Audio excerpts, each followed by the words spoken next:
Yes देखो हम लोग क्या कर रहे थे बी सीटेड हम लोग टॉपिक सिलेबस फर्स्ट जिसमें हम लोग बात कर रहे थे ethics and human interface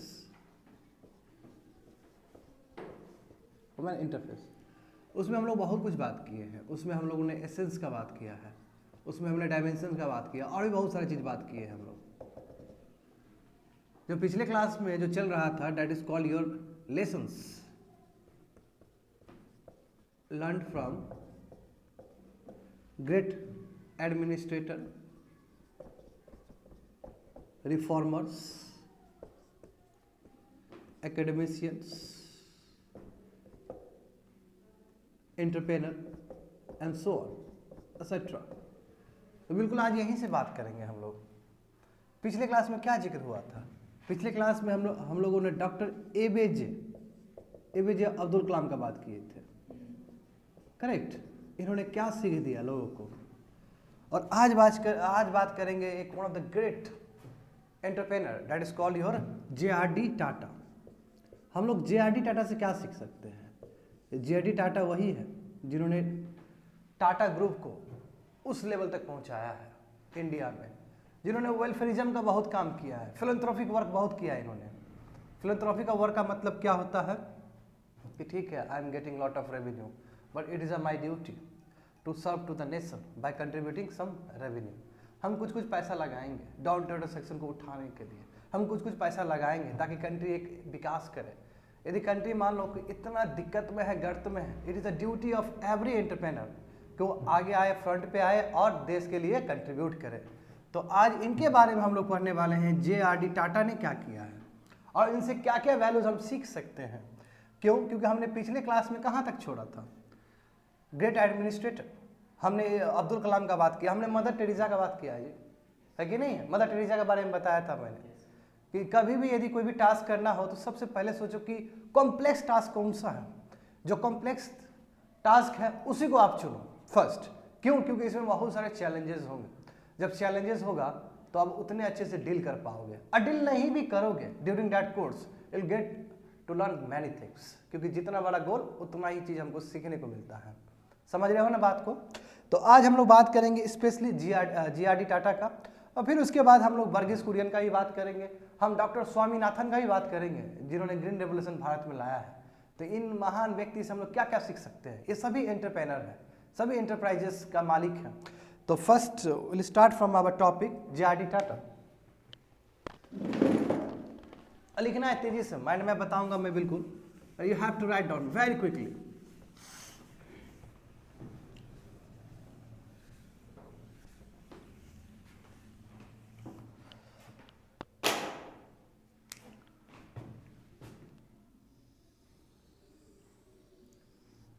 JRD. Tata, देखो इनका क्या मानना है? ये कहते हैं कि मनी जो है, पैसा जो है वो मैन्योर की तरह है। मैन्योर मतलब खाद की तरह है, समझे? मनी क्या है? मैन्योर की तरह, कंपोस्ट की तरह है। क्यों ऐसा कहते हैं? यदि इसको कलेक्ट किया जाए तो ये स्टिक हो जाते हैं, यानी कि एक जगह रख दिया जाए तो ये स्टिक हो जाएंगे। और यदि मनी को स्प्रेड किया जाए, तो ये ग्रो करेगा। जैसे एग्जांपल देखो, मैन्योर जब खरीद के लाते हैं मार्केट से तो इतना एक बैग में रहता है, उसको तुम रखते हो तो कलेक्शन होता है, पाइल होता है, यानी कलेक्ट करोगे तो स्टिक हो जाएगा। या फिर सिंपल कहो कि यदि हम कलेक्ट करते हैं तो ये पाइलअप हो जाता है। पाइलअप मतलब क्या है? ये बढ़ जाता है। ऐसा कोई काम नहीं है। जैसे मान लो कि एक बोरा तुमने फर्टिलाइजर लाया, फिर दूसरा बोरा फर्टिलाइजर लाया, तो ये पाइलअप हो जाएगा, वो ज्यों का त्यों रहेगा। किंतु यदि हम मैन्योर को एग्रीकल्चर फील्ड में हम लोग छीटेंगे, इसको इस तरह स्प्रेड करेंगे, तो क्या होगा? ये ग्रो होगा। क्यों? क्योंकि मिट्टी को जान मिलेगा इससे। तो पैसा भी वही चीज़ है, पैसा को स्प्रेड करना बहुत ज़रूरी है। पैसा को एक जगह नहीं रखना चाहिए, क्योंकि जानते हो हर समय इकोनॉमिक्स में क्या कहा जाता है कि जितना ही मनी सर्कुलेट होगा उतना ही इकोनॉमी क्रिएट होगा।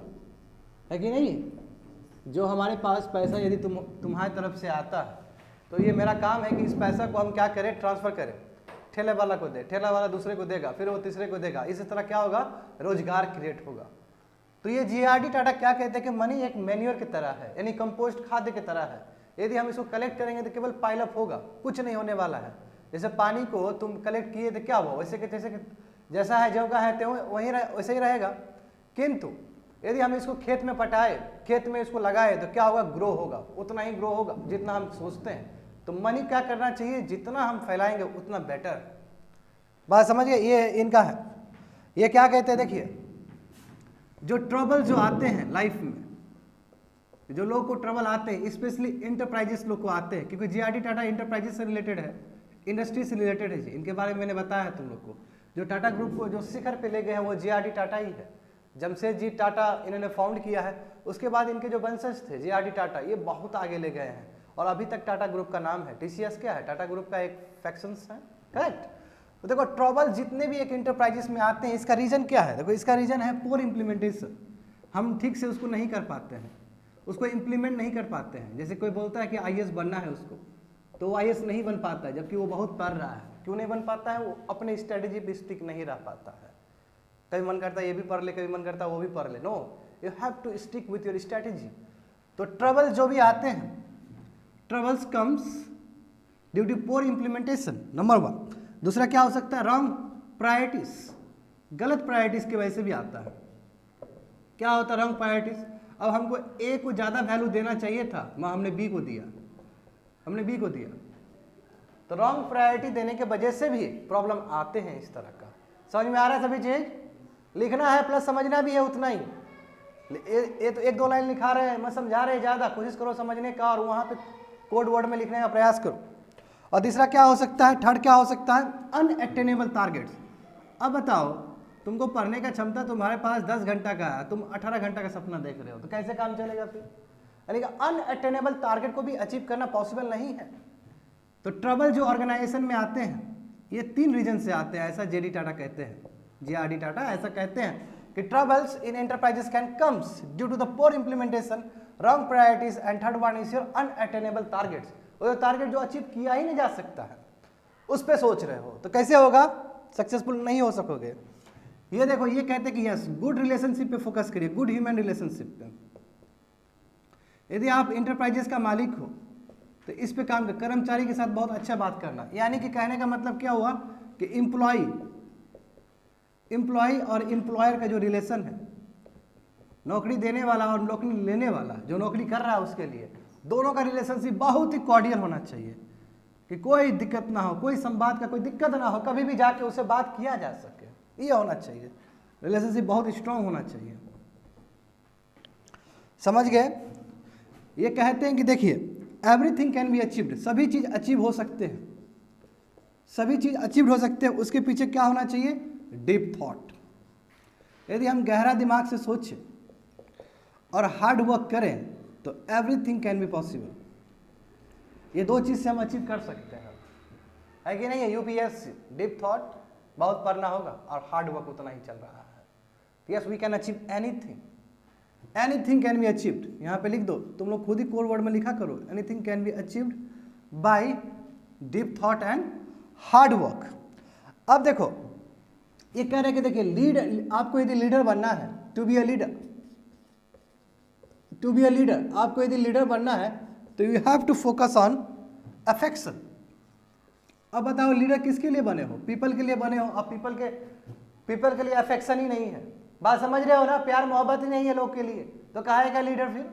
गांधी जी को कितना लव था ना, गांधी जी साथ में रह के सो भी जाते थे, हाँ, लैट्रिन वगैरह भी साफ कर देते थे गरीब लोग का। तो लीडर तो ऐसा ही होना चाहिए ना, जो सिंपल हो, जिसको हम कह सके कि अरे यार ये तो हम ही लगते हैं देखने में। अब कोई टाई सूट बूट आया, और ठीक है, टाई सूट बूट कोई गलत चीज़ नहीं है, मैं अपने आप को एलाइट क्लास का दिखाता है तो कैसे उसको करते हैं, बेस्ट एग्जाम्पल देखो। ऐसे मुझे बोलना नहीं चाहिए, मैं तुम लोग को समझाने के लिए हम बोल रहे हैं। जैसे मान लो कि करण जौहर है और अनुराग कश्यप है, दोनों में जो कॉमन आदमी कौन ज़्यादा वो करेगा, रिलेट करेगा, अनुराग कश्यप को रिलेट करेगा, क्योंकि करण जौहर क्या है, एलाइट सेक्शन से आते हैं। वो लगता है कि यार हमारा बात ही नहीं कर रहा है ये लड़का, मैं जब तुम्हारा अनुराग कश्यप है जिसने गैंग्स ऑफ वासेपुर मूवी बनाया और बहुत सारे मूवी बनाए हैं जो बहुत रियलिटी पे बेस्ड था, तो कॉमन आदमी तुरंत रियलाइज करता है अरे ये तो मैं ही हूँ। जैसे नवाजुद्दीन सिद्दीकी को कोई देखेगा फिल्म में और कोई सलमान खान को देखेगा तो रिलेटेबल कौन है कॉमन आदमी से? नवाजुद्दीन सिद्दीकी है। तो यस, ये रिलेटेबल चीज होना बहुत जरूरी है, समझे ना। अफेक्शन होना बहुत जरूरी है ताकि हम अट्रैक्ट कर सके मास को अपनी तरफ। That is affection. ये क्या कहते हैं? Place of premium, place of premium on happiness. यानी कि प्रीमियम समझते हो ना, इंश्योरेंस में जो पैसा देते हैं हम 10,000 5,000, दैट इज कॉल्ड प्रीमियम। ये बोले कि प्रीमियम लगाइए किसके ऊपर? ऑन हैप्पीनेस के ऊपर। लोग पावर के ऊपर पैसा खर्च करते हैं, है ना, मनी को गेन करने के लिए और पैसा खर्च करते हैं और बुद्धि लगाते नहीं। आपको क्या करना है? हैप्पीनेस के लिए लगाना है प्रीमियम। यानी कि इतना पैसा लगा देगा ना तो इतना हैप्पीनेस होगा। कहने का मतलब क्या हुआ? कहने का मतलब हुआ कि फिलैंथ्रोपिक वर्क, यानी कि सोशल वर्क। आपको सोशल वर्क की तरफ कंट्रीब्यूट करना चाहिए। क्यों? जितना गरीब बच्चा पढ़ लेगा उतना ही सेटिस्फेक्शन मिलेगा लोगों को। और देखो, एकमात्र टाटा इंस्टीट्यूट है इतना सालों से आज़ादी के बाद जो कि इतना ज़्यादा फिलैंथ्रोपिक वर्क किया है भारत में, है कि नहीं? ये सब जानते हो। टाटा इतना तो किसी ने खर्च किया ही नहीं है भारत में एक इंटरप्राइजेस के मामला में। तो हम इनका वो समझ सकते हैं कि जो फादर है, इनके फाउंडिंग फादर है, जो टाटा को इतना लेवल पे पहुंचाया, उनका सोच क्या था। और उनके वंशज भी, रतन टाटा देखो, बहुत एडमायर किया जाता है रतन टाटा को, पता है ना तुम लोग को, बहुत ज़्यादा ही पसंद किया जाता है इंडिया में। देखो, ये नहीं कि अमीर है वो, ये बल्कि अमीर होने के बाद भी किस लेवल का हम्बलनेस है उनके अंदर। और इसका जो नींव रखे थे खुद उनके पूर्व जनरेशन के जो थे जे.आर.डी. टाटा, उन्होंने रखा था। तो ये कहते हैं कि प्रीमियम, हैप्पीनेस के ऊपर पैसा लगाना चाहिए।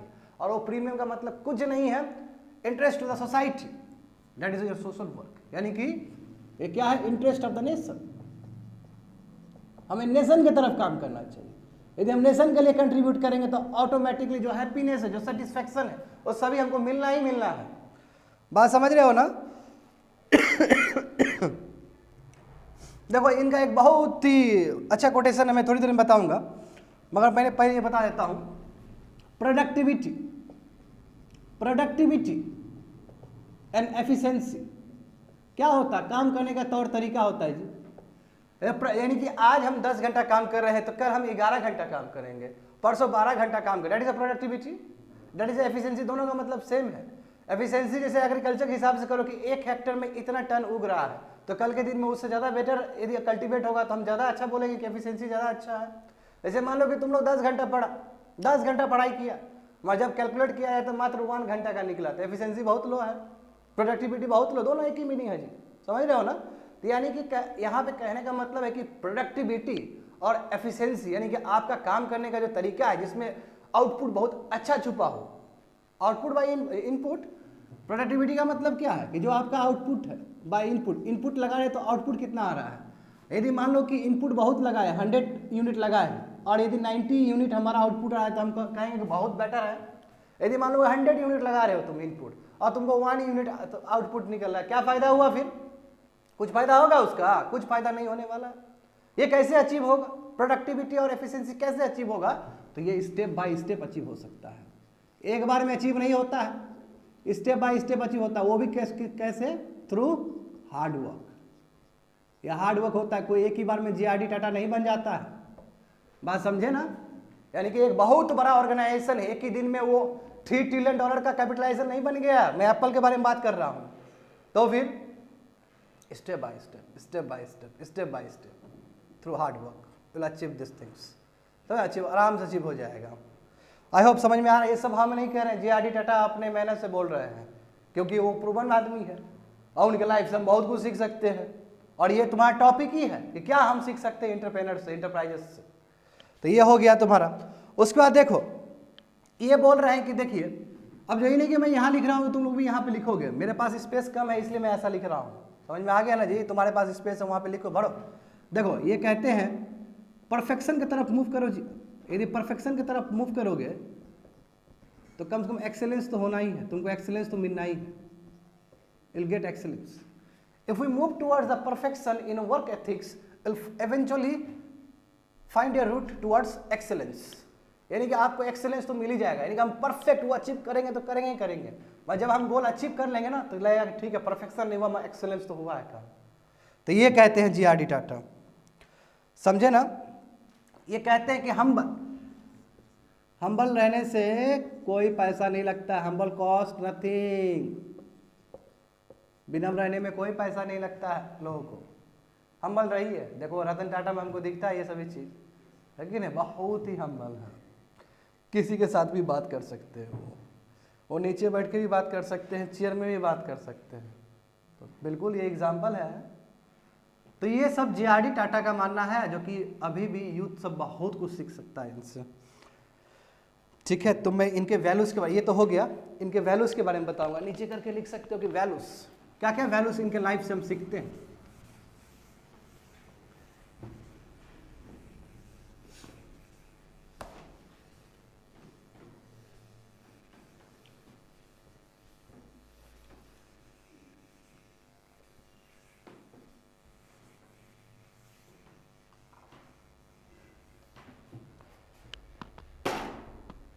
देखो जहां तक सवाल है इनका वैल्यूज का,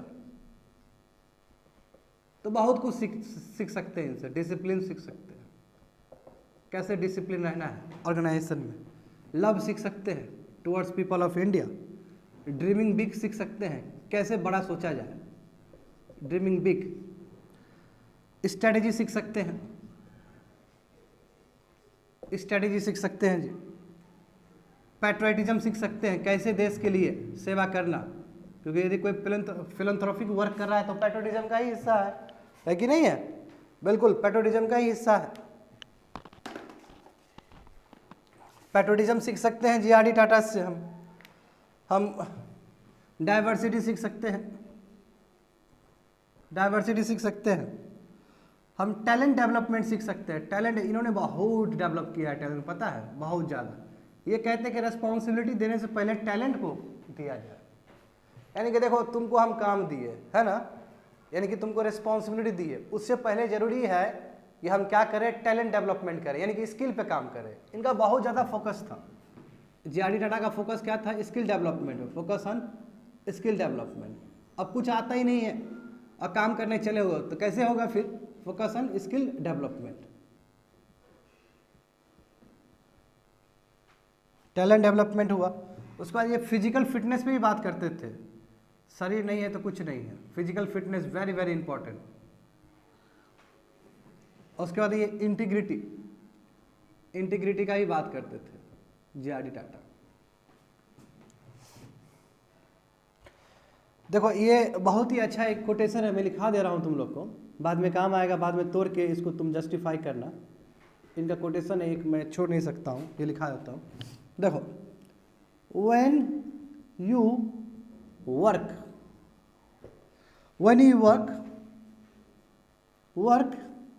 as if everything, when you work as if everything depends on you,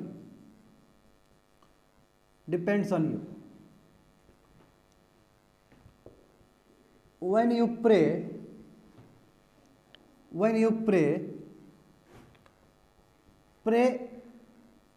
as if everything depends on God। देखो कितना उम्दा कोट है इनका, कोटेड अनकोटेड। क्या लिखा गया है, when you work as everything depends on you, when you pray as if everything depends on God। समझ गए ना बात को, क्या बोला गया है इसमें? इसमें दिखता है डेडिकेशन। जब हम कोई काम करते हैं तो सोचो कि वो काम पूरा निर्भर हम पे ही करता है, हमको पूरा कंप्लीट करना ही पड़ेगा, कोई दूसरा सहायक नहीं है, कोई असिस्टेंट नहीं है जो हमको हेल्प करेगा। जैसे मान लो कि हम टीचिंग कर रहे हैं तो हमको पूरा डिपेंड करना चाहिए अपने आप को कि हम ही है पढ़ाने वाले, कोई मेरा काम नहीं करने वाला है। जैसे कोई भी जॉब करते हो तो कोई बात नहीं, अब कई बार होते हैं ना कि असाइनमेंट शिफ्ट कर दिए, दे दिए किसी कलीग्स को दे दिए या भाई को दे दिए, घर का मैटर है तो, प्राइवेट रिलेशनशिप का बात है तो घर में किसी को दे दिए कि चलो मेरा भी वर्क तुम कर दो। नो, अब काम ऐसा करो लगे कि सब कुछ आप पे ही निर्भर है। मैं जब आप खुदा को याद करो तो सोचो कि सब कुछ खुदा ही है, सब कुछ खुदा पे ही डिपेंड करता है। इसका मतलब ये पूरी तरीके से डिवोशन दिखाता है। इसको एक वर्ड में कोट किया जाए तो ये पूरा डिवोशन है। और डिवोशन का मतलब क्या हुआ, डिवोशन बहुत तरह के हो सकते हैं। गॉड पे भी डिवोशन हो सकता है या फिर डिवोशन टुवर्ड्स वर्क भी हो सकता है कि नहीं है? इसको दो बात कर दो, devotion towards work and devotion towards God, क्योंकि हम जानते हैं कि कर्म ही पूजा है ना? तो वर्क इज वर्शिप। ये जी.आर.डी. टाटा का कथन है। एक और मैं लिखा देता हूँ ताकि तुम लोग सोच सको इनके बारे में। देखो ये क्या कहते हैं, never starts with diffidence. Diffidence मतलब क्या होता है? Confusion state. ऑलवेज, या मतभेद वाला, ऑलवेज स्टार्ट विथ कॉन्फिडेंस। यानी कोई भी आप शुरुआत करते हो ना तो कंफ्यूजन से या मतभेद से कोई भी चीज स्टार्ट नहीं करते हैं। यदि कोई भी चीज को स्टार्ट करो तो गर्मजोशी के साथ स्टार्ट करो, कॉन्फिडेंस से स्टार्ट करो कोई भी चीज। यस, सिविल सर्विस पढ़ना है, फुल कॉन्फिडेंट, समझ गए ना? ओ सिविल सर्विस पढ़ना है, फ्यूचर में क्या होगा पता नहीं, भगवान जाने क्या होगा नहीं होगा। तो ये तो फिर दो दुनिया क्रिएट करेगा ना, फिर नेगेटिव में चले जाओगे। समझ में आ रहा है ना जी? तो जो भी वर्क करो फुल कॉन्फिडेंस के साथ करो, ऐसा जी.आर.डी. टाटा कहते हैं। तो देखो ये हमने एक खत्म कर दिया, ये हमने इंटरप्राइजेस का बोला। अब मैं एक हाँ बोलो। हाँ, पिछले क्लास में डॉक्टर अब्दुल कलाम के बारे में बताया गया था, बिल्कुल वहां से आगे है, समझ में आ गया ना? वहां से आगे चल रहे हैं हम लोग। मैंने बिगनिंग में कह दिया इन लोग को कि जो हम लोग पहला सिलेबस कर रहे थे एथिक्स एंड ह्यूमन इंटरफेस, उसमें हमने एसेंस किया, उसमें हमने डिटर्मिनेशन किया, उसमें हमने डायमेंशंस किया है कि नहीं है? कॉन्सिक्वेंसेस ऑफ एथिक्स भी किया है हमने। उसके बाद हम लोग lesson learn from great leaders, reformers, administrator, entrepreneur, यही सब टॉपिक बचा हुआ था ना। तो पिछले क्लास में जो बात किए थे अब्दुल कलाम ग्रेट पर्सनैलिटी है ना, रिफॉर्मर कह सकते हो बिल्कुल उनको। तो उनसे क्या सीखते हैं, और आज जो स्टार्ट किए हैं जे.आर.डी. टाटा से स्टार्ट किए हैं, जो एक एंटरप्रेनर है। एंटरप्रेनर कम देश के लिए बहुत ज़्यादा काम किए हैं, फिलैंथ्रोपिक वर्क बहुत ज़्यादा किया है। अब जो बात करेंगे that is called metro man, जिसके बारे में हर समय क्लास में चर्चा होता है। मेट्रो मैन है कि नहीं है? ई श्रीधरन नीचे साउथ के हैं, हाँ पडिचेरी के हैं, या कह सकते हो तमिलनाडु के हैं। इन्होंने जो दिखाया ना, इन्होंने पूरी तरीके से, मैं इनके बारे में काफ़ी कुछ क्लास में बता चुका हूँ। ये दिल्ली का मेट्रो का जो श्रेय जाता है इनको ही जाता है। तो इनके लाइफ से सीख ही सकते हैं हम लोग कि कैसे एक आदमी, कैसे एक आई.ए.एस. आदमी पूरा तंत्र के विरोध में हो जाता है कुछ इम्प्लीमेंट करने के लिए। तो सीखना चाहिए हमें, सिंपल सी बात है। लोग कहता है कि आई.ए.एस. को निकाल के फेंक देता है, यही ना परसेप्शन बना हुआ है कि ब्यूरोक्रेट्स कुछ भी कर सकता है। तो यानी कि उस अरेंजमेंट के खिलाफ इन्होंने लड़ा है। जब उस अरेंजमेंट के खिलाफ इन्होंने लड़ा है तो इनके लाइफ से हम बहुत कुछ सीख सकते हैं। बात समझे ना? ए श्रीधरन साउथ के हैं, बहुत ही नामी है। इस बार पडिचेरी में उतारा गया था उनको बीजेपी कैंडिडेट के द्वारा। तो सीखना चाहिए। बोलो, किसी को डाउट है? कुछ समझने में डाउट हुआ है? Is there any doubt? कोई डाउट है?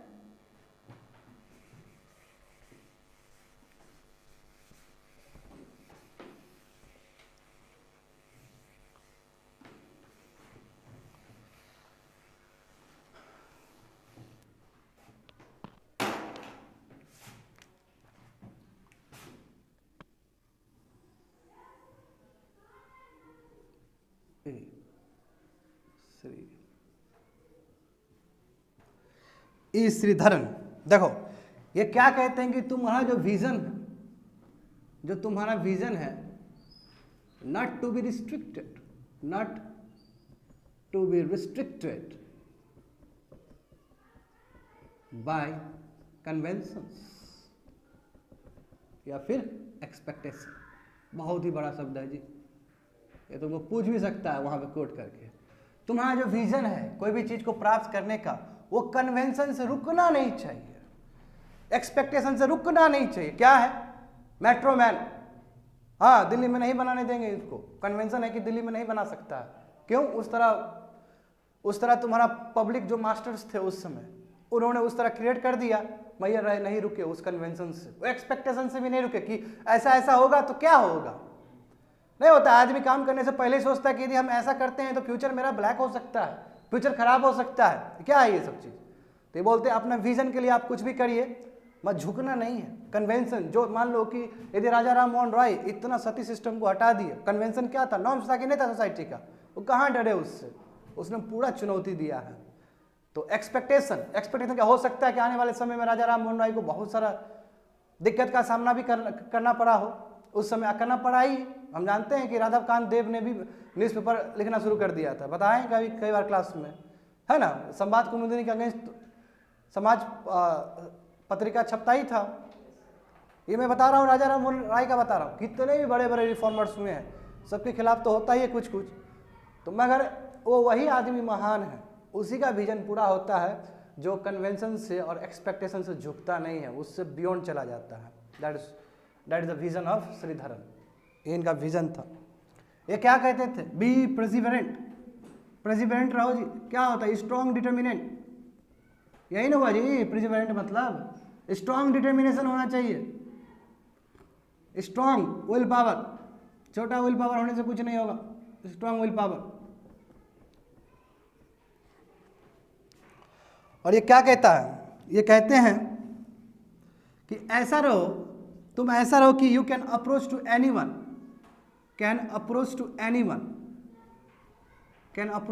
एनीवन इन ऑर्गेनाइजेशन, यानी कि तुम्हारी जिंदगी जीने का इतना बढ़िया शैली होना चाहिए कि तुम किसी को भी अप्रोच कर सकते हो। कई लोग होता है ना, मिडल मैन चाहिए होता है कि नहीं है, कहीं डैम बन रहा है मान लो, तो खोजेगा कि स्टेक होल्डर कौन सा है, इसका मुखिया कौन है, जरा पंचायत को बुलाओ जरा, तो वो जाता है उसको रिप्रेजेंट करने के लिए, सॉल्व करने के लिए, कन्फ्लिक्ट सॉल्व करने के लिए। ये कहते हैं कि बिल्कुल नहीं, ऐसा नहीं होना चाहिए, आप किसी को भी अपने ऑर्गेनाइजेशन किसी को भी आप अप्रोच कर सकते हो। इसका मतलब क्या, ये दिखता है कॉमन वैल्यूज, यानी कि एक बड़ा एडमिनिस्ट्रेटर, एक IAS जाके कहीं भी किसी से भी बात कर सकता है। नहीं तो IAS हम सोचते हैं, यही धारणा है कि IAS हमसे क्यों बात करेगा, कॉमन आदमी से क्यों बात करेगा, ये तो बहुत बड़ा आदमी है। तो can approach to anyone in any organization. ये कहते हैं कि do not restrict with limited, do not restrict with limited success. और छोटा सक्सेस मिल गया खूब खुश, नो, लिमिटेड सक्सेस से कभी भी रिस्ट्रिक्ट नहीं करना चाहिए अपने आप को। हमेशा शिफ्ट गोल पोस्ट, जो आपका टारगेट है ना उसको हर समय शिफ्ट करते रहना चाहिए। एक IAS बन गया, हो गया क्या, सक्सेस हो गया क्या, नो। अब देश के लिए करना है तो एक योजना निकाले, हो गया वो योजना, तो क्या सक्सेस हो गया, नो। फिर दूसरा शिफ्ट करना है, यस हमको ये भी इम्प्लीमेंट करना है, हमको वो भी इम्प्लीमेंट करना है, यस ऐसा होना चाहिए। यानी कि shift goal post as per demand, as per situation, समझे ना, एज पर लिख दो, एज पर डिमांड और सिचुएशन।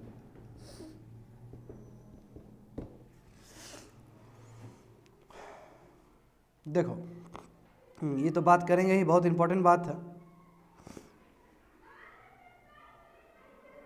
ये कहते हैं कि इंटीग्रिटी मतलब सबका जर्नी जो है, एथिक्स, इंटीग्रिटी हाईएस्ट प्रायोरिटी होना चाहिए किसी का भी।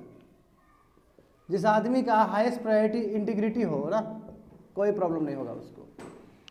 यानी कोई भी काम करेंगे बहुत ही ईमानदारी के साथ करेंगे, कोई भी काम करेंगे बहुत ही ऑब्जेक्टिविटी के साथ करेंगे, कोई भी काम करेंगे बहुत ही हम्बलनेस के साथ करेंगे, कोई भी काम करेंगे लव और अफेक्शन से करेंगे, दैट इज कॉल्ड इंटीग्रिटी, है ना। शिद्दत से काम करना ये चाहिए, नॉन नेगोशिएबल है।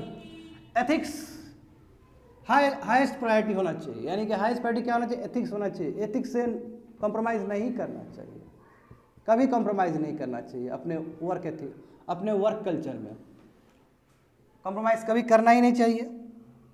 ये बहुत ही अच्छा एक ज्ञान देते हैं कि जब समय कम हो, व्हेन टाइम लेस, जब टाइम लेस हो और काम बहुत ज़्यादा हो, तो ज़रूरी ये है कि जितने भी कन्फ्यूजन वाला स्टेट है उसको ख़त्म कर दीजिए। जैसे बहुत होता है ना कि जैसे कि तुम्हारे पास 2 महीना बचा हुआ है और प्रिपरेशन UPSC का प्रिपरेशन करना है, प्रीलिम्स का, तो जो कन्फ्यूजन वाला चीज़ है ना उसको ख़त्म कर दो। नहीं तो प्रिपेयर करोगे तो क्या होगा, कन्फ्यूजिंग स्टेट रहेगा। कन्फ्यूजिंग स्टेट से क्या होता है, टाइम बहुत लगता है, उससे टाइम टेकिंग। तो ये कहते हैं कि यदि आपके पास समय कम हो तो कन्फ्यूजन को ख़त्म करो और फोकस करो किस पे, फोकस करो तुम्हारा डू लिस्ट पे, जो वर्क आपको करना है डू लिस्ट पे करो। डू लिस्ट मतलब क्या होता है कि आपका जो काम है, focus on to do list, focus on to do list, यानी कि जो लिस्ट है जिस पे आपको काम करना है उस पे काम करो, कन्फ्यूजन खत्म कर दो यदि समय कम है तो। ये बोलते हैं कि थिंक बिगर, ये बोलते हैं, ये बहुत इंपॉर्टेंट है इनका लिखना, ऑलवेज थिंक बिगर। अब इसका मतलब क्या है? इसका मतलब भी डीप है। जैसे देखो एग्जाम्पल देखो, एक ब्रिज, कहीं के लिए क्या हो सकता है? कहीं के लिए तुम्हारा क्या हो सकता है? केवल ब्रिज ही हो सकता है, यानी कनेक्टिंग पाथ हो सकता है कि नहीं है? एक ब्रिज कहीं के लिए कनेक्टिंग पाथ हो सकता है। एक क्लास कई लोग के लिए सिलेबस कंप्लीटेशन का बात भी हो सकता है। एक क्लास कई लोग के लिए एम्प्लॉयमेंट का तरीका भी हो सकता है कि नहीं? आज जो IAS का तैयारी कर रहे हो स्टूडेंट्स लोग, इसलिए ना पढ़ते हो कि हमको मिले। मैं ये कहते कि जी नहीं, आप ऐसा मत सोचिए, आप हमेशा बड़ा सोचिए। आप कहते हैं कि ब्रिज क्या है? कनेक्टिंग पाथ है। नो, ब्रिज आप सोचो कि ये क्या है? स्टेट ऑफ आर्ट है। क्या गजब का है? State of engineering art. कितना गजब का आर्ट बन सकता है इंजीनियरिंग का, समझ रहे हो ना? यानी कि इंजीनियर लोग कितना बेहतरीन ढंग से बना सकते हैं इंफ्रास्ट्रक्चर को, और देख के ही भगो वाओ क्या ब्रिज है, इसमें लॉट ऑफ एम्प्लॉयमेंट जनरेट होगा। यानी कि हमेशा थिंक बिगर, जो चीज़ आपको दिखता है वैसा नहीं। जैसे कि मैं कई बार क्लास में बोलता हूँ तुम लोग को कि मैं एक जनरेशन को नहीं पढ़ा रहा हूँ, मैं आने वाले पूरा जनरेशन को पढ़ा रहा हूँ। तो थिंक बिगर, तुम पढ़ लोगे तो तुम्हारा भाई पढ़ लेगा, तुम्हारा भाई पढ़ लेगा तो फिर इंफॉर्मेशन ट्रांसफर होगा, एजुकेशन ट्रांसफर होगा। तो ऑलवेज थिंक बिगर, यही श्रीधरन भी कहते हैं। क्यों? क्योंकि श्रीधरन मेट्रोमैन है, तो ये ब्रिज का तो बात करेंगे ही करेंगे। अब देखो भारत में कई जगह मेट्रो बना है, मगर दिल्ली की तरह मेट्रो कहीं नहीं बन पाया है, तो थैंक्स टू हिम। भारत में सबसे पहले जो मेट्रो बना था वो कलकत्ता का मेट्रो था। इतना हालत खराब हो गया उसका, जानते हो, तुम लोग गए होगे तो तुम लोग नोटिस किए होगे, बहुत हालत खराब है। दिल्ली का मेट्रो देखो, लगता है कि एयरपोर्ट की तरह है। तो ये देखो विजन का ही परिणाम है कि उस स्वरूप में उतारा गया मेट्रो को। तो वही थिंक बिगर, ऑलवेज थिंक बिगर। अब देखो, अब मैं इनका एक कोटेशन, अच्छा ये लिख लिया ना। देखो इनका क्या है कि फैमिली वैल्यू, ये फैमिली वैल्यू को भी बहुत इंपॉर्टेंस देते हैं। फैमिली वैल्यू, इनफैक्ट ये अपने ग्रैंड चिल्ड्रन उसका भी ध्यान रखते हैं। ये बोलते हैं कि ठीक है आपका प्रोफेशनल एथिक्स है, मगर प्राइवेट एथिक्स भी उतना ही इंपॉर्टेंट है। केयर एंड अफेक्शन बहुत ज़्यादा देते हैं।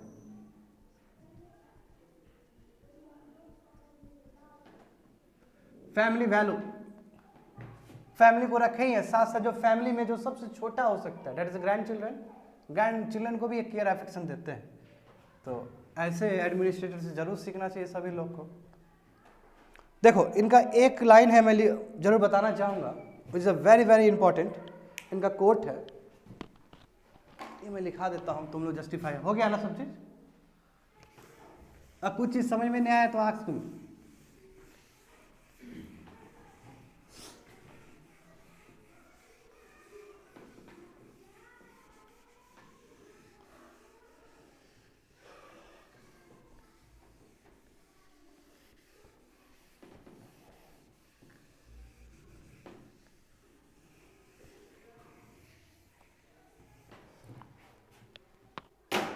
देखो ई श्रीधरन क्या कहते हैं, मैं कोट टू कोट लिखा देता हूँ इनका जो बोला हुआ चीज है।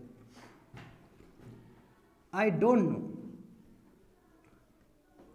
Know why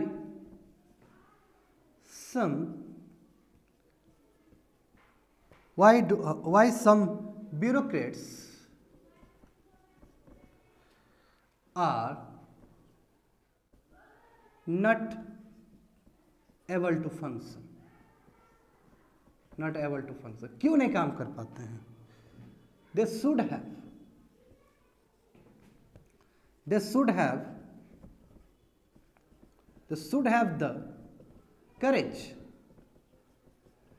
have the courage,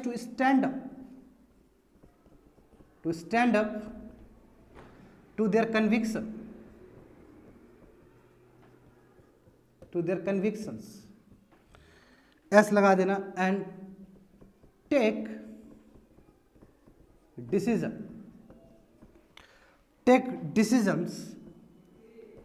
and not live everything to the politician.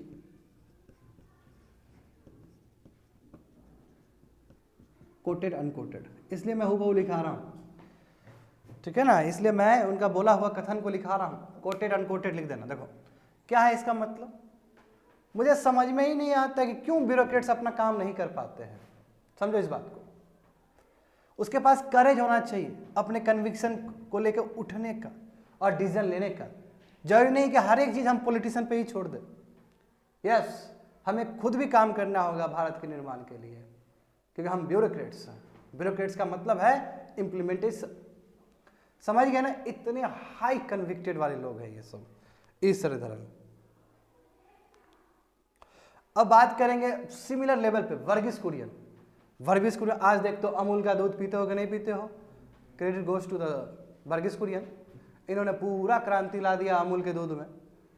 कितना पूरा इंडिया में पूरी तरीके से है कि नहीं इस कार्बनाइजेशन. कहीं पे भी अमूल मिल जाएगा, नॉर्थ ईस्ट से लेके साउथ इंडिया से लेके हर एक जगह. छोटा बात तो नहीं हुआ ना, इतना लंबा भारत, इतना बड़ा भारत, वहाँ पे अमूल हर जगह मिल जाता है. फॉरेन में भी मिल जाता है, बिल्कुल सही बात है. तो इतना बड़ा ऑर्गेनाइजेशन बनाने में तो पीछे तो कुछ होगा ना जी, कुछ तो आयरन मैन होंगे ना जिन्होंने काम किया हो. तो वही वर्गीस कुरियन है. तो वर्गीस कुरियन को क्या इंस्पायर किया उस लेवल तक ले जाने में, कहाँ से इंस्पायर हुए हैं. ये कहते थे कि हर एक आदमी से सीखना चाहिए बैठ के, और हमने भी सीखा है. हमने भी पटेल जी से सीखा है. पटेल जी थे इनके गुरु ही थे कह सकते हो, उनसे सीखा है. उसके बाद ये एक समय आया था कि अमूल का जो कंपनी है वो छोड़ने वाले थे, मगर इन्होंने छोड़ा नहीं और अमूल के साथ ही अटैच रहे. और उसके बाद अमूल जो ऑर्गेनाइजेशन उसको इतना आगे ले गए ना, कोई सोच भी नहीं सकता है. बात समझे. तो उसके बाद ये कहते हैं कि देखिए लाइफ में ना जब कोई चीज़ हम प्राप्त कर रहे होते हैं ना, तो कुछ चीज़ को दबाना भी पड़ता है. जैसे ये अमूल ऑर्गेनाइजेशन में चलेंगे तो इनको लगा कि सबसे बेस्ट है, उसमें अपना पूरा डिवोशन होकर पूरा काम कर रहे हैं. तो इनके पास और भी एस्पिरेशन होगा, जैसे सबके पास 3-4 एस्पिरेशन होता ही होता है.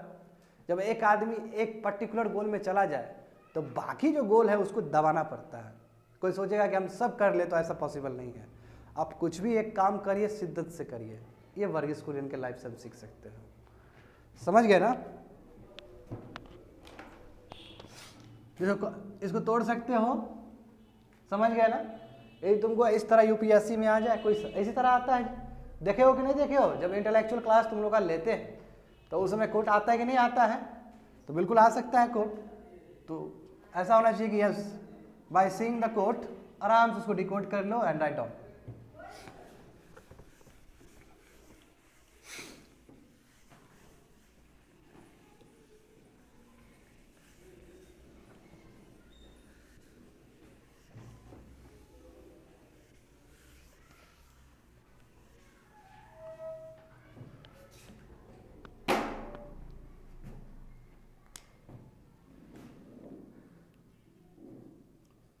वर्गीस कुरियन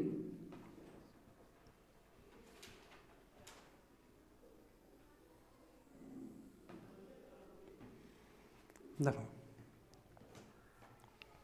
क्या कहते हैं, लर्न फ्रॉम अदर्स. दूसरे से सीखना चाहिए हमें. लर्न फ्रॉम अदर्स, ये भी लर्न किए थे.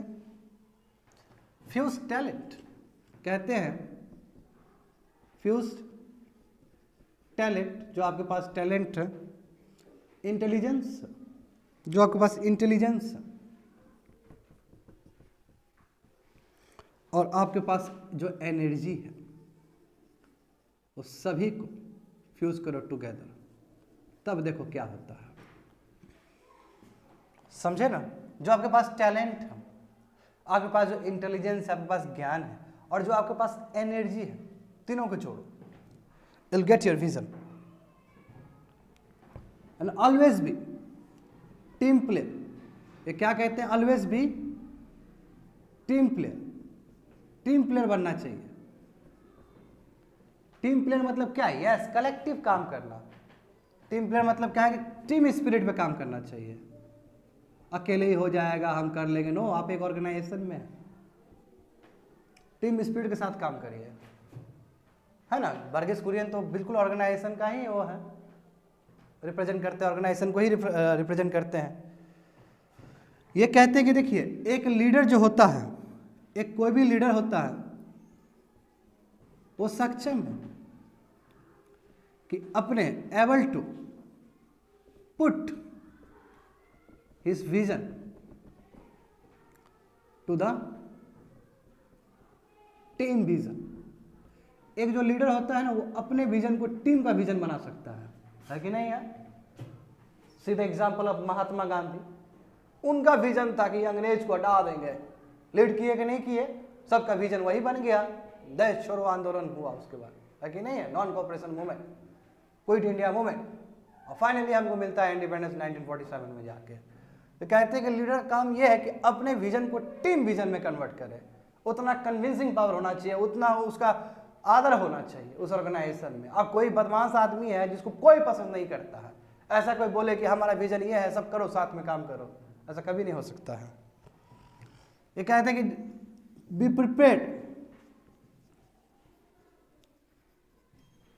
Prepare to overcome from bureaucratic barriers. अब देखो, ब्यूरोक्रेटिक बैरियर्स बहुत खतरनाक है ना। आईएएस आके इंस्पेक्शन कर रहा है, तुम काहे दूध बेचेगा रे, तुम्हारा गलत चीज़ है। तो अब ये सब चीज़ सोच के यदि ऑर्गेनाइजेशन को यदि हम मल्टीप्लाई नहीं करें तो दिक्कत हो जाएगा। इसलिए अपने चैलेंजेस को लेके पूरा वो रहना, ठीक है, कोई बात नहीं, आई विल सॉल्व, मैं सॉल्व कर लूँगा। तो be prepare to overcome from bureaucratic barriers. क्योंकि एक जमाना था, ये 1991 के बाद ना एलपीजी आया है कि इतना आसान हो गया सब काम, इतना आसान पहले नहीं था जी, बहुत हार्ड था। जब बहुत हार्ड था तो it is a very very essential that you should have such courage to overcome from any kind of hurdles pertains to bureaucratic setup.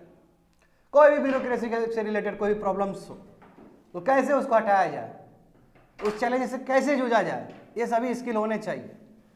बात समझे ना, ये वर्गीस कुरियन है। होप सो समझ में आ गया होगा।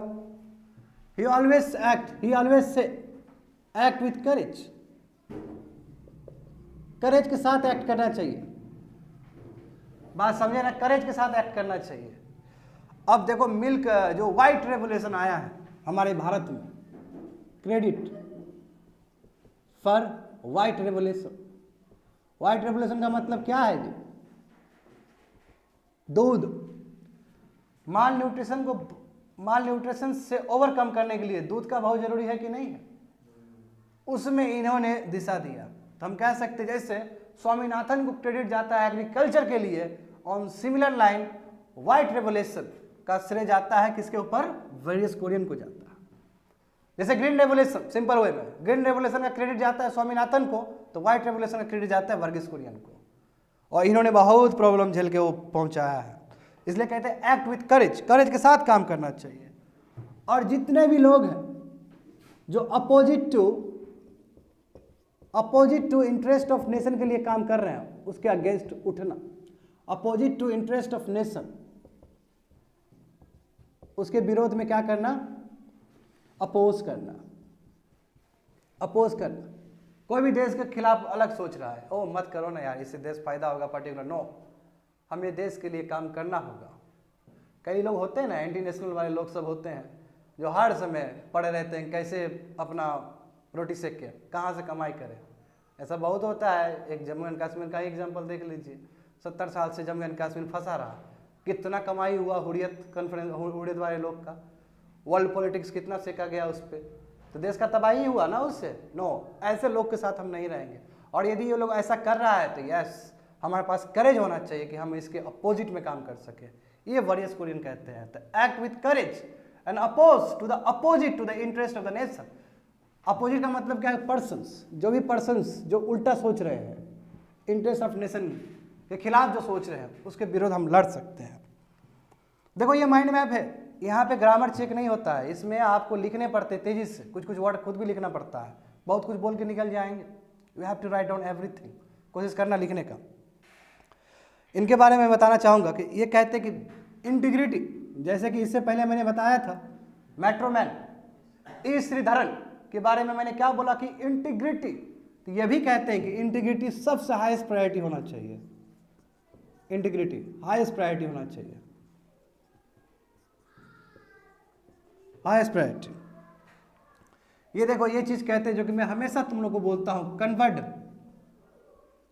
कन्वर्ट थ्रेट्स इनटू अपॉर्चुनिटीज,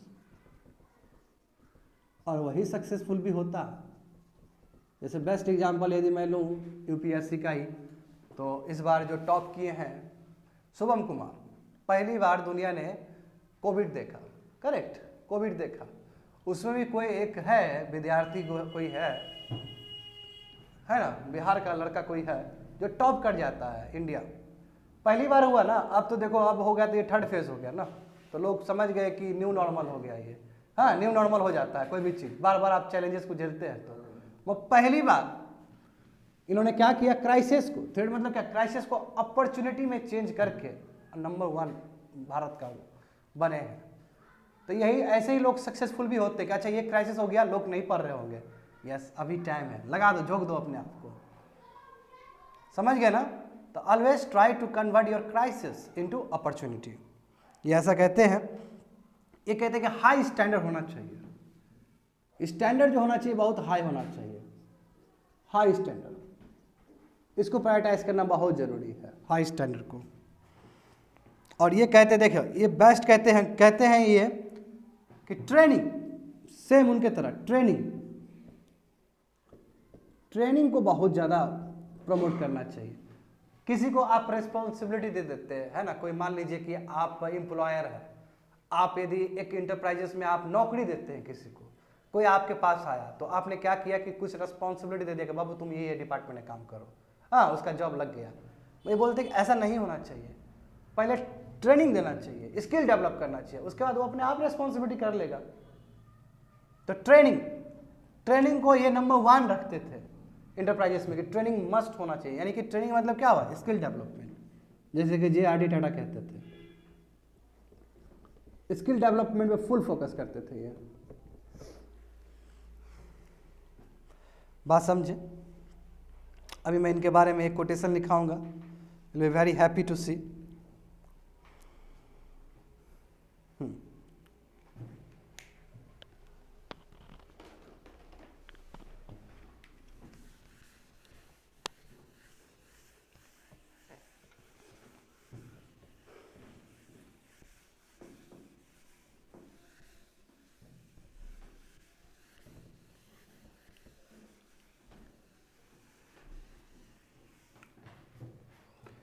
ये जितना भी कोटेशन है, यू नेवर नो कब आ जाए एग्जाम में, क्योंकि इसी तरह कोटेशन आता है जी एग्जाम। यदि इस कोटेशन पे लिखना शुरू कर दोगे ना, बहुत फायदा होगा। देखो मैं कोट टू कोट लिख रहा हूं, I realised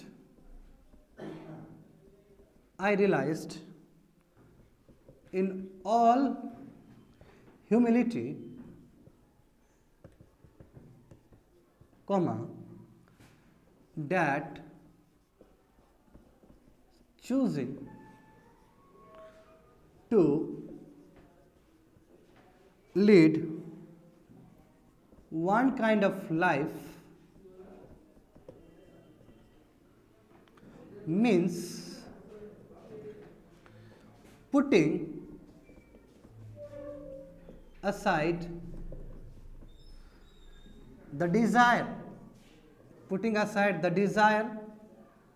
to pursue other option। इसके बारे में मैंने बताया था ना तुम लोग को, क्या है इसका मतलब। ये बोला कि हमने रियलाइज किया है कि जब हम एक तरह का लाइफ जीते हैं तो उसमें बहुत तरह का हमारा जो डिजायर है उसको सप्रेस करना पड़ता है। जैसे एग्जाम्पल कोई आईएएस बनना चाहता है रामानंद जी, तो उसको बहुत सारे चैलेंजेस झेल के अपने बहुत सारे एस्पिरेशन को बगल करना होता है, साइड करना होता है। एस्पिरेशन किसी भी फॉर्म में हो सकता है, छठ पूजा उसको मनाना है, मान लीजिए कोई त्यौहार ही हो गया कि फैमिली के साथ रहना चाहता है, नो, पहले आपका एग्ज़ाम है, पहले आपका करियर है, आप फुल फोकस करो, और यदि वन काइंड ऑफ लाइफ जीना शुरू कर दिए तो तुमको रियलाइज होगा yes you are losing another kind of life, अब दूसरे लाइफ को पीछे कर रहे हो, और यही सक्सेस है। क्योंकि मानव जाति में तो बहुत डिजायर होता है कि नहीं है? कहते हैं ना बैकअप प्लान है हमारे पास, किसी से भी पूछ लो, और बैकअप प्लान होना भी चाहिए। मगर जब एक प्लान आपका सक्सेसफुल हो गया तो फिर काहे का बैकअप प्लान? वो सभी डिजायर को आपको पीछे छोड़ना होता है। तो ये भी ऐसे ही कहते हैं। क्यों? ये ऐसा क्यों कहते हैं? क्योंकि ये अमूल से हटना चाहते थे। मैंने बताया है तुम लोग को एट द बिगिनिंग कि ये अमूल का जो ऑर्गेनाइजेशन उससे हटना चाहते थे, मैं ये हट नहीं पाए, और वो अटैच रहे, और इतना अटैच रहे कि वो आगे उस ऑर्गेनाइजेशन को और ज़्यादा बढ़ा दिए। तो ये कहते हैं इसलिए कि हमको और भी बहुत सारा डिजायर था, वहाँ हम अमूल के ऑर्गेनाइजेशन में रहे तो वही मेरा लाइफ हो गया, बाकी सब डिजायर को हमने पीछे कर दिया। ये होना चाहिए, सबके साथ होना चाहिए। अब हम बात करेंगे MS स्वामीनाथन। MS स्वामीनाथन से हम क्या सीख सकते हैं? देखो, MS स्वामीनाथन बहुत बड़े आदमी हैं, ठीक है ना? ऐसा कभी नहीं हो सकता है कि एग्रीकल्चर का बात आए और स्वामीनाथन का बात नहीं आए, ऐसा कभी हो ही नहीं सकता है। ये एग्रीकल्चरिस्ट साइंटिस्ट है, एग्रीकल्चर के साइंटिस्ट है ये।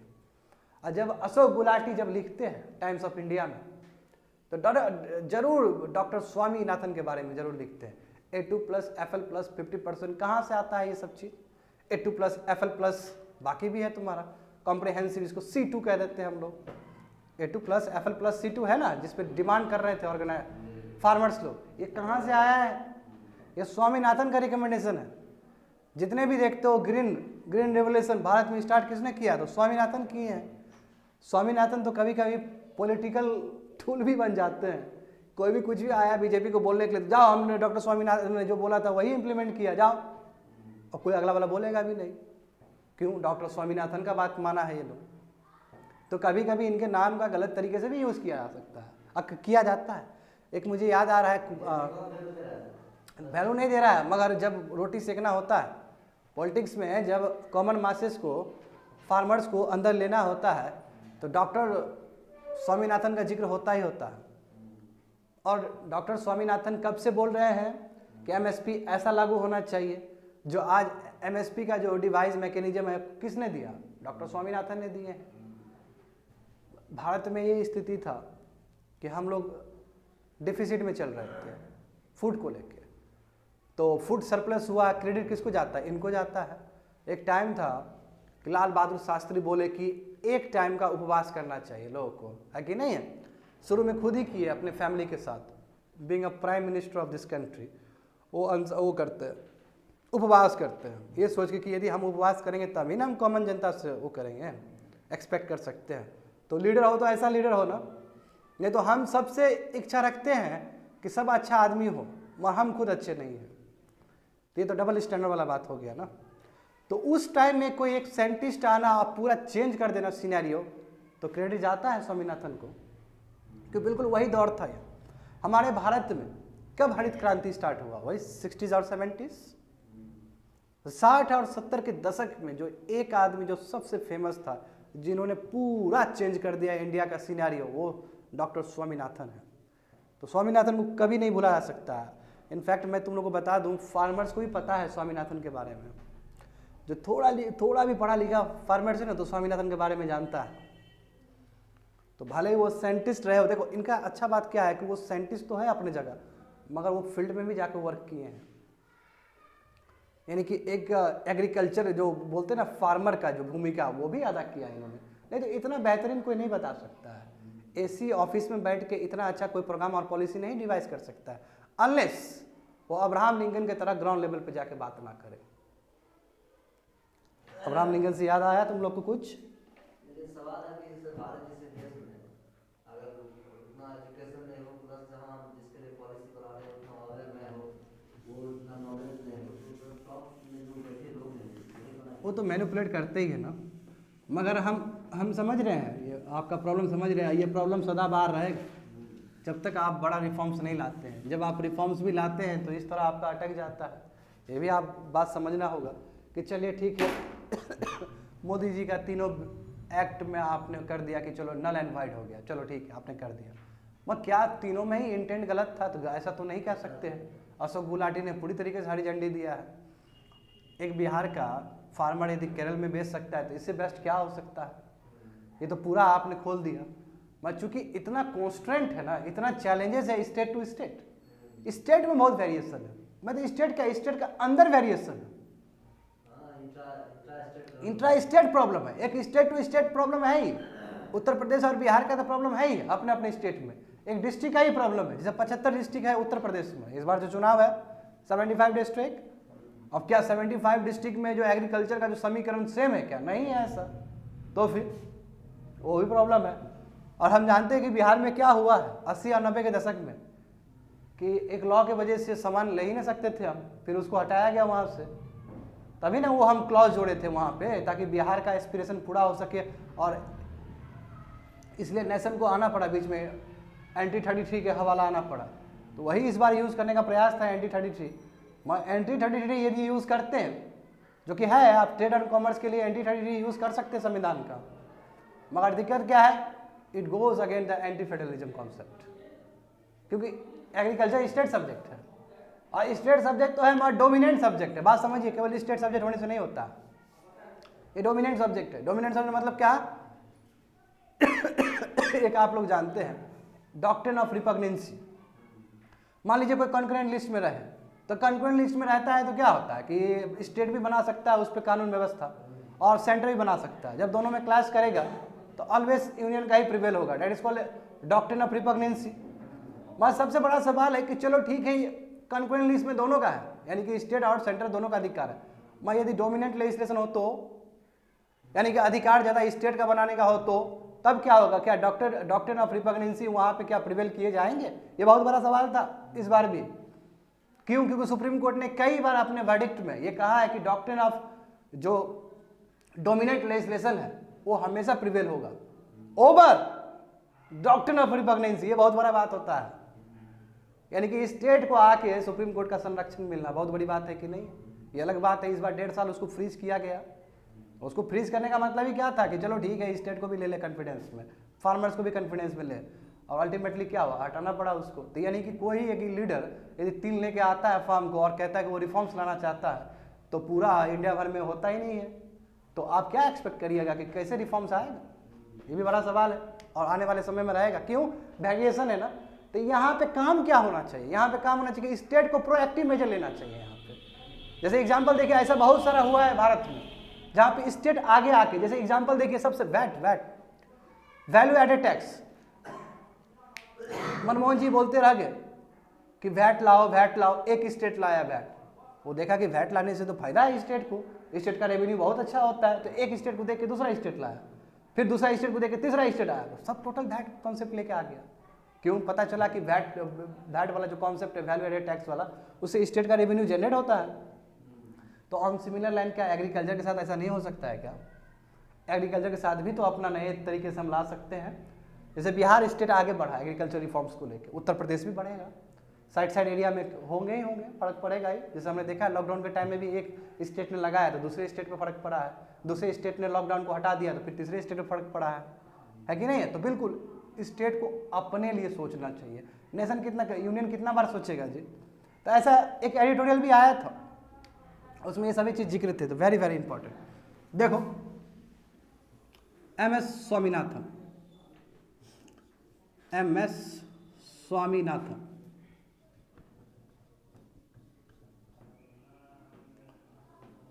इन पे बात करेंगे। ये कहते हैं पैशन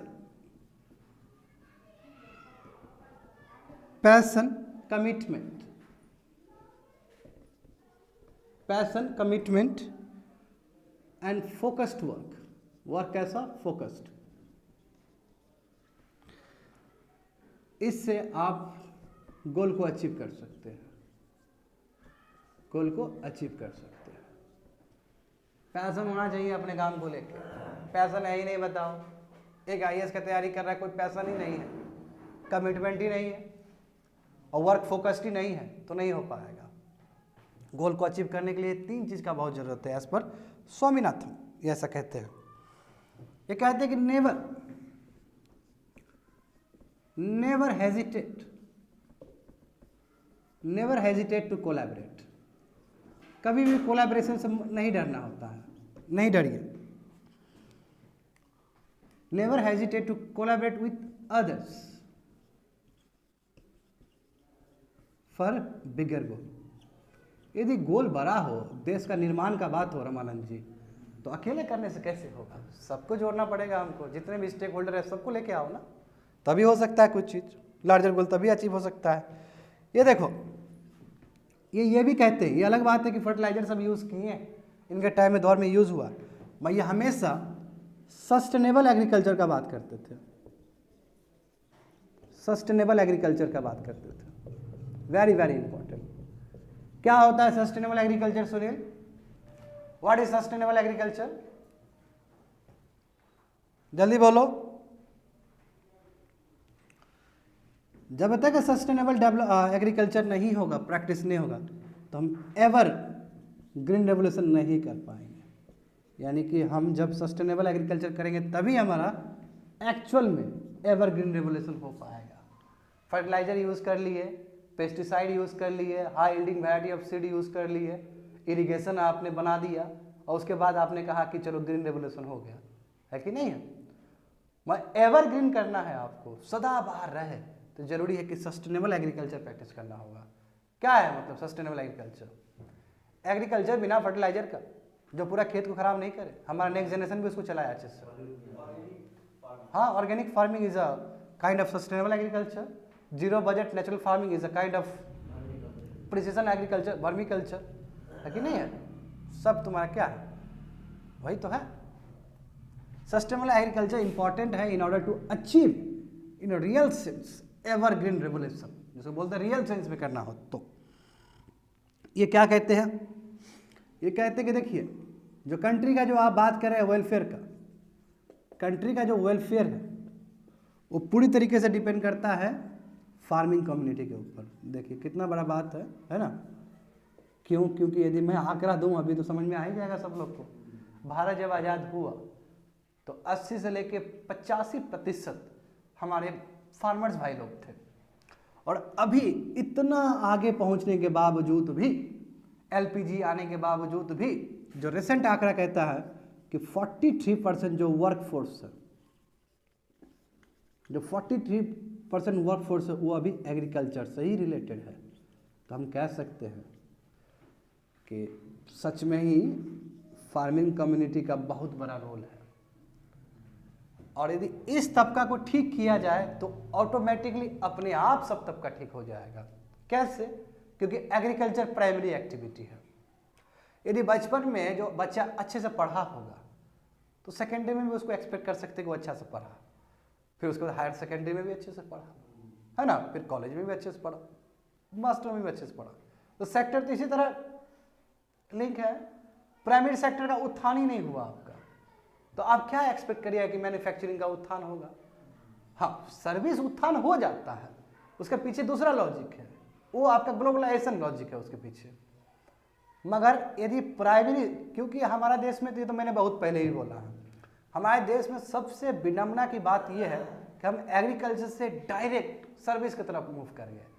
बीच में जो एक खाई है, दैट इज अ मैन्युफैक्चरिंग, वहाँ पे नहीं कर पाए। क्यों? क्योंकि 1991 से पहले भी मैन्युफैक्चरिंग 15 से लेकर 16% ही कंट्रीब्यूट करता था जीडीपी का, और अभी भी 2022 में भी वो 15 से लेकर 16% ही करता है। तो क्या फ़ायदा हुआ एलपीजी आने का? और जबकि सर्विस पूरी तरीके से ग्रोथ कर गया, और एग्रीकल्चर तो और बुरा हाल है। अभी तक हम बात करते फॉरवर्ड और बैकवर्ड लिंकेज का, कुछ नहीं हुआ। इस बार लाने का प्रयास था, तीनों एक्ट में वो उस एक्ट को इम्प्लीमेंट ही नहीं किया, तो जस का तस पड़ा हुआ है सभी चीज़। तो ये सभी प्रॉब्लम है जी।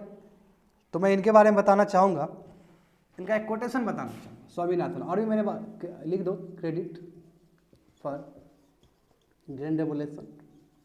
ग्रीन रेवोल्यूशन का श्रेय जाता है इनको। और जो करेंट का जो क्रेडिट फॉर एमएसपी का जो मैकेनिज्म है, ये मैं बस समझाने के लिए बोल रहा हूँ, A2+ FL प्लस 50% का एग्जाम्पल हो, चाहे A2 plus FL plus C2, है ना रामानंद जी, ये भी MSP। ये बस एग्जाम्पल दे रहा हूँ, ये स्वामीनाथन का। तो देखो इनका एक कोट लिख देता हूँ, इससे और क्लियर हो जाएगा कि क्या सोचते थे। If agriculture goes wrong, if agriculture goes wrong, nothing else will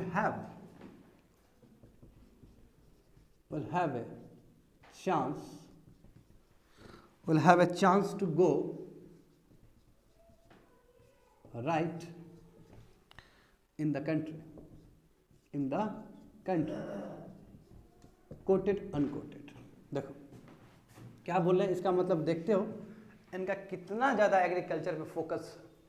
यदि एग्रीकल्चर गलत दिशा में चले जाए तो बाकी कोई चांस नहीं है कि हमारा कंट्री राइट डायरेक्शन में मूव करे।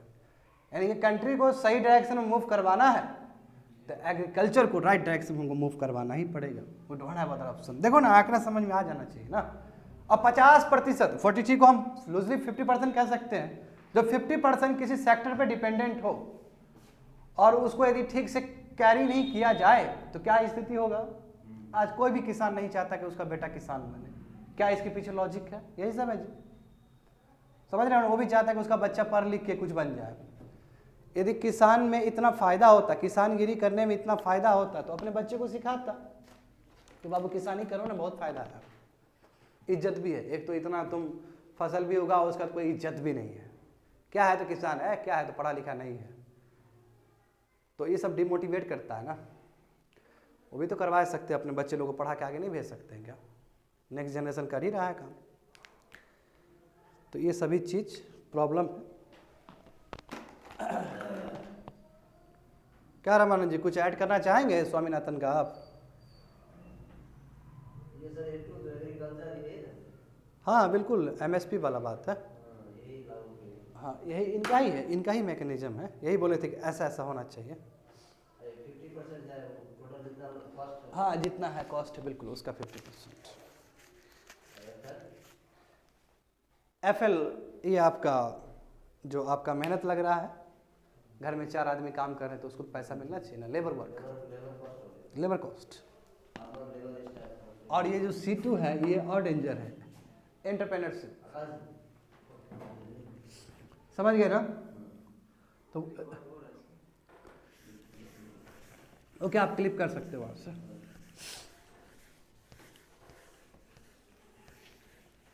और आज एक लास्ट बता देते हैं, कितना कवर हुआ देखो तो, कितना कवर हुआ है पर्सनालिटी? हाँ टोटल अभी 4 कवर है। ओके, एक और कवर कर देते हैं, 5 कवर भी, क्योंकि बड़ा है ना, लिस्ट काफ़ी बड़ा है। अब एक जो बताने वाला हूँ, जो जानता है वो तो बहुत खुश हो जाएगा, बहुत फेमस है, विजवाड़िया सुने कि नहीं सुने? जो मुंबई प्लानिंग के पीछे थे, जो फ्रीडम फाइटर भी कह सकते हैं आप, जिन्होंने बहुत वर्क किया है। अरे इनका प्लान ले, हाँ विश्वेश्वरैया, हाँ बिल्कुल, बहुत,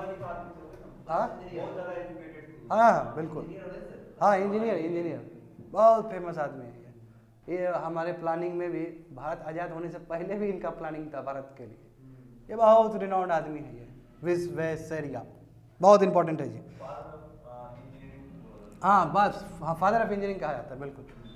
और ये कहते थे कि एजुकेशन, फुल फोकस एजुकेशन के ऊपर, कि एजुकेशन कैन चेंज। तो ये कहते थे कि देखिए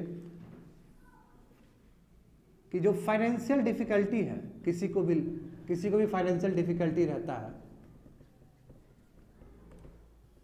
इसके वजह से ना एजुकेशन पे दिक्कत नहीं होना चाहिए। यानी कि financial difficulty should not disturb education. यानी कि पैसा जेब में नहीं है और हम पढ़ नहीं पाए, ऐसा नहीं होना चाहिए। कहने का मतलब है किसी तरह पढ़ लो, यही नहीं हुआ दूसरा सेंस में कहने का मतलब, पढ़ाई कर लो किसी तरह बाबू, नहीं पढ़ोगे तो बेकार हो जाओगे डायरेक्ट। ठीक है, ये कहते हैं कि इनोवेटिव रहो, बी इनोवेटिव। क्या यार वही चीज़ रगड़ रहे हो, बी इनोवेटिव ना, कुछ दिमाग से लगाओ।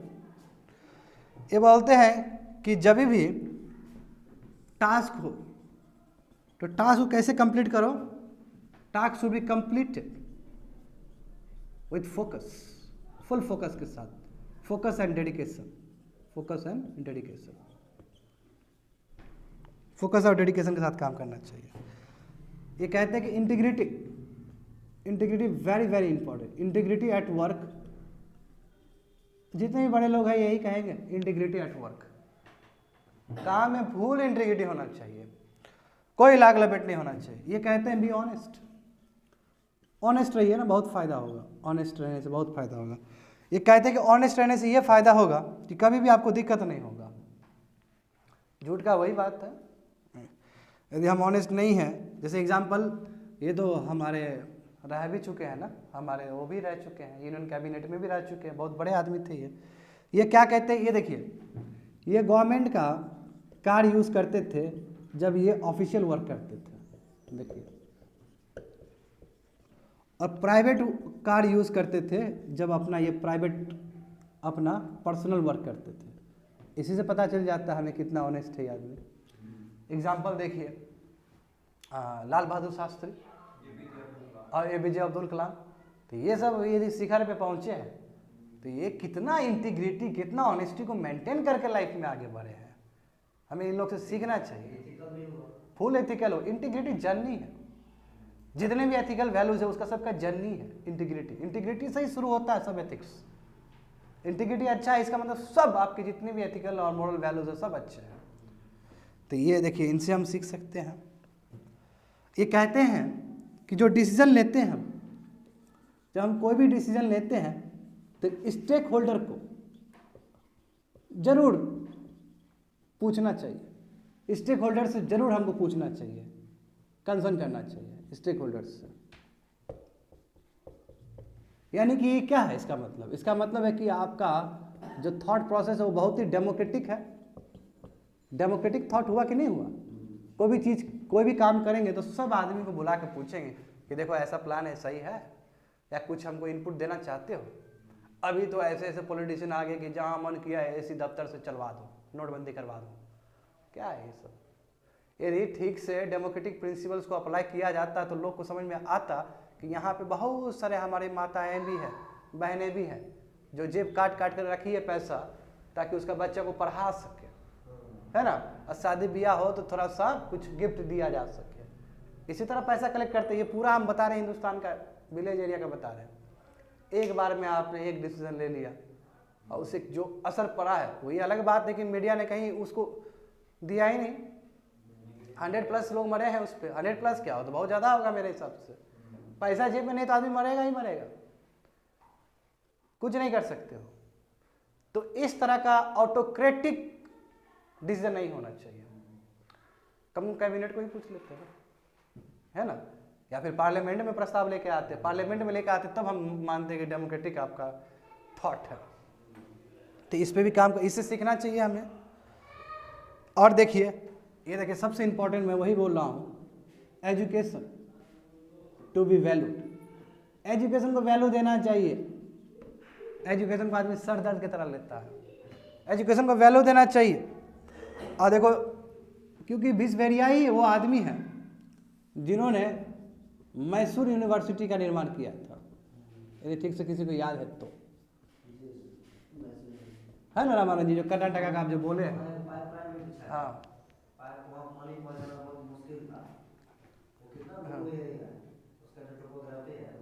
हाँ, बहुत बहुत देखते नहीं, वेस्टर्न घाट्स इस तरफ आ जाएगा तो बहुत प्रॉब्लम ही प्रॉब्लम है। हाँ, तो देखिए ऐसे लोग भी हैं जो मैसूर यूनिवर्सिटी को सेटअप किया। अभी देखो मैसूर यूनिवर्सिटी कितना पॉपुलर है ना, तो सभी जाता है इनको। ये कहते थे कि be eager to learn new things, eager to learn new things, नया चीज़ सीखना चाहिए लोग को। लर्न न्यू थिंग्स, हम इनसे सीख सकते हैं।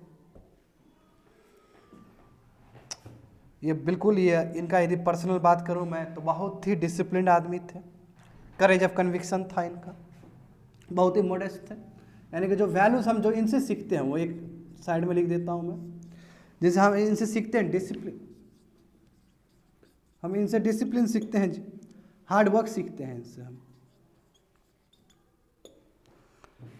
हम इनसे करेज ऑफ कन्विक्शन सीखते हैं, कैसे कन्विक्शन के साथ काम किया जाए। बहुत ही मॉडेस्ट पर्सन थे, मॉडेस्टी सीखते हैं, बहुत ही मॉडेस्ट। और फेयरलेस पैट्रियट, फेयरलेस पैट्रियटिज्म, यानी कि बिना डरे हुए देश के लिए करेंगे तो करेंगे करेंगे, कोई भी आ जाओ देख लेंगे बढ़िया से तुमको। देखो होता है ना एकदम साहसी आदमी भी आज देश के निर्माण के लिए निकल पड़ा है, वो ई श्रीधरन टाइप के। तो ये फेयरलेस, कई लोग तो होते हैं कि जब आपको कन्वेंशन मिलता है तब आप नेशनलिज्म का भी बात करते हैं, और कई लोग तो होता है घर से ही झंडा लेके चल देता है, जैसे कि भगत सिंह, वो भी तो फेयरलेस पैट्रियट थे, कोई डर नहीं, बोला कि बोल दो बाबू कबूल दो, फांसी नहीं देंगे, बोले फांसी दे दो हमको, कोई दिक्कत नहीं है। तो इस लेवल पे हो सकता है। तो मैं इनका 2 कोट लिखना चाहूंगा, 2 कोट लिख के मैं क्लास खत्म कर दूंगा। कंप्लीटेड ना, कंप्लीटेड। देखो, और जितना भी हम कोटेशन दे रहे हैं कोशिश करो उसके ऊपर लिखने का, समझे ना, कोशिश करो। यदि ये कोटेशन तुम लोग लिखना शुरू कर दिए ना, बहुत अपरेज हो जाएगा, बहुत फायदा होगा उसका।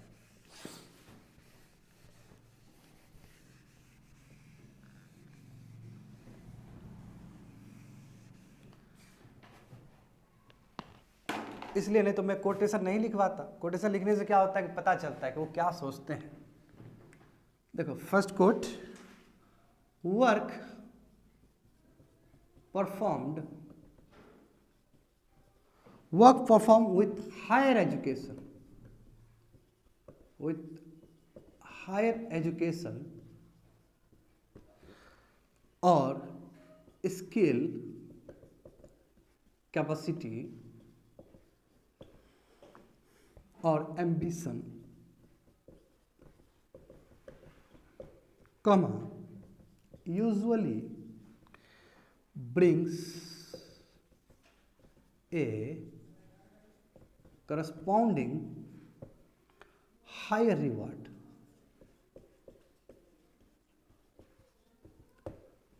First quote. Second quote,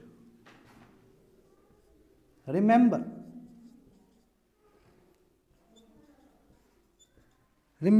your work may be only to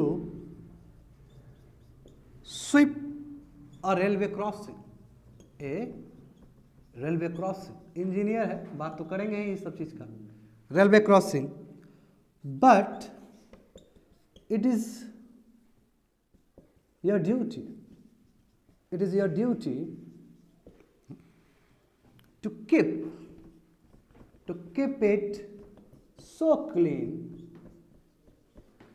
it so clean that no other crossing in the world is as clean as yours। यहां से लिख देना। क्या है इसका मतलब? देखो इनका 2 कोटेशन, ऐसे तो बहुत सारा इनका कोट होगा, मैं 2 कोटेशन मैंने यहां पे बताया है। पहला क्या कि work performed with higher education, कोई भी कार्य हम करें और उसमें हायर एजुकेशन हो, उसमें स्किल हो, उसमें कैपेसिटी और उसमें एम्बिशन हो, तो हमेशा हमको हाईएस्ट रिवॉर्ड ही देगा वो। यानी कि आप बहुत कोई काम कर रहे हैं, बहुत ही गजब स्किल से काम कर रहे हैं, गजब एजुकेशन से काम कर रहे हैं, लेकिन छोटा है नहीं, हायर एजुकेशन के साथ काम कर रहे हैं, तो कभी भी सफलता मिलेगा तो हाईएस्ट रिवॉर्ड ही देगा आपको, बहुत फायदा पहुंचाएगा। दूसरा देखिए, रिमेंबर बोला कि देखिए your work may be only to sweep a railway crossing, आपका काम है कि आप रेलवे क्रॉसिंग को क्रॉस करके चले जाओ, वहाँ जो पटरी होता है आप चले जाओ, ये आपका काम है, बट ये आपका ड्यूटी है कि उसको उतना ही क्लीन रखो, इतना ही क्लीन रखो कि ताकि वो दुनिया का सबसे बेहतरीन क्लीन में आए, क्लीनेस्ट क्रॉसिंग बन सके। इसका मतलब क्या है कि ठीक है, इट इज़ योर वर्क कि क्रॉस करना है, मगर ध्यान रहे कुरकुरे का पैकेट नहीं फेंक जाए, ध्यान रहे कि वहाँ पे कोई गलत काम ना हो, क्लीन रखो ना। यानी कि पूरी तरीके से हम सैनिटेशन कह सकते हैं। इन्होंने सैनिटेशन पे बात किया है। इसको यदि एक शब्द में हमें तोड़ना हो तो सैनिटेशन, सैनिटेशन पे और कह सकते हैं हम लोग